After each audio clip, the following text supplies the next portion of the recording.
अस्सलाम वालेकुम, नमस्कार, सत श्री अकाल एंड गुड इवनिंग। दोस्तों कैसे हैं आप? आई डू होप आप सब अच्छे होंगे जी। ये किसी दोस्त का सवाल था।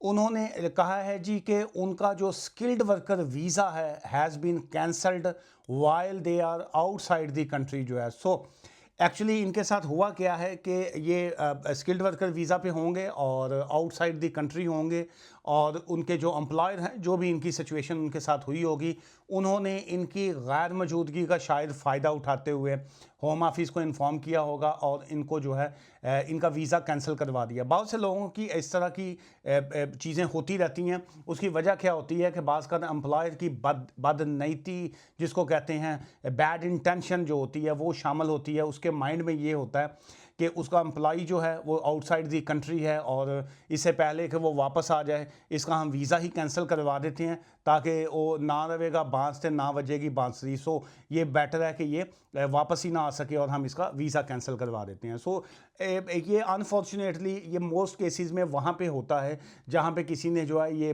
वीज़ा वगैरह ख़रीदा होता है। अनफॉर्चुनेट सी एक सिचुएशन है, लेकिन बहरहाल दुनिया है, यहाँ पे इस तरह के अब सिलसिले जो है ये चल भी रहे हैं। सो ये भाई साहब का जो है, मैं ये नहीं कह रहा कि ये इनकी ये सिचुएशन होगी, लेकिन मैं चूँकि यहाँ पे इन्फॉर्मेशन दे रहा होता हूँ, सो इस वजह से मैं ओवरऑल जिसको कहते हैं, मैं राइट लेफ़्ट का करते हुए थोड़ी सी तफसील में इसलिए बात करता हूँ।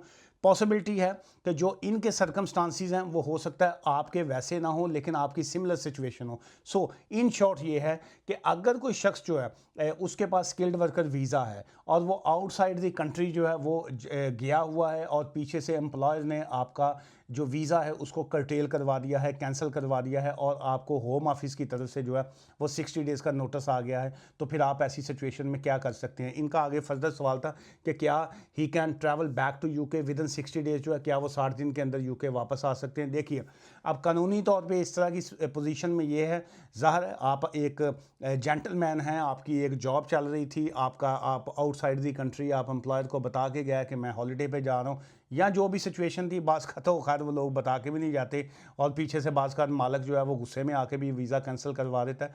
सो it's all depend on your circumstances. First of all तो ये है, take a proper legal advice, अपनी सिचुएशन के मुताबिक लीगल एडवाइस लीजिएगा।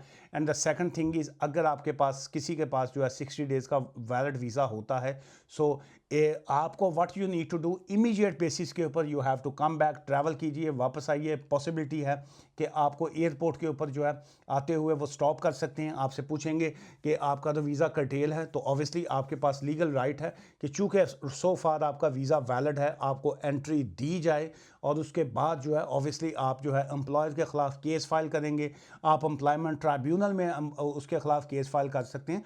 पॉसिबिलिटी है कि आप 60 डेज़ के अंदर आप किसी और वीज़ा के ऊपर आप स्विच कर सकें।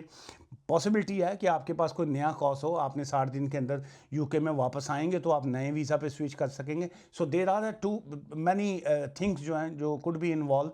सो again best thing is take a proper legal advice. And in short ये है कि अगर किसी के साथ इस तरह की सिचुएशन हो और अगर कोई शख्स जो है आउटसाइड दी कंट्री गया हुआ है और पीछे से आपके एम्प्लॉयर ने आपका वीज़ा जो है वो कैंसिल कर दिया, तो एक तो इमीडिएट एडवाइस लीजिए, सेकंड ये है कि वापस 60 डेज़ के अंदर एज सुन एज़ पॉसिबल वापस आइए, एम्प्लॉयमेंट ट्राइब्यूनल में उसके खिलाफ केस फाइल कीजिए।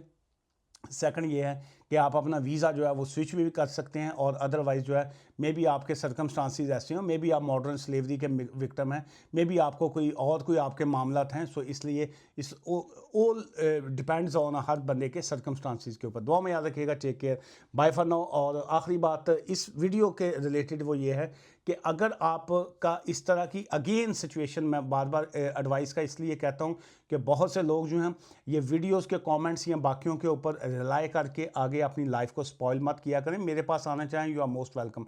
अदरवाइज़ किसी भी लॉयर के पास जाके अपने केस को डिस्कस कीजिए और फिर आगे जो है लीगल एक्शन जो है वो करें। तो हमें याद रखिएगा, take care, bye for now.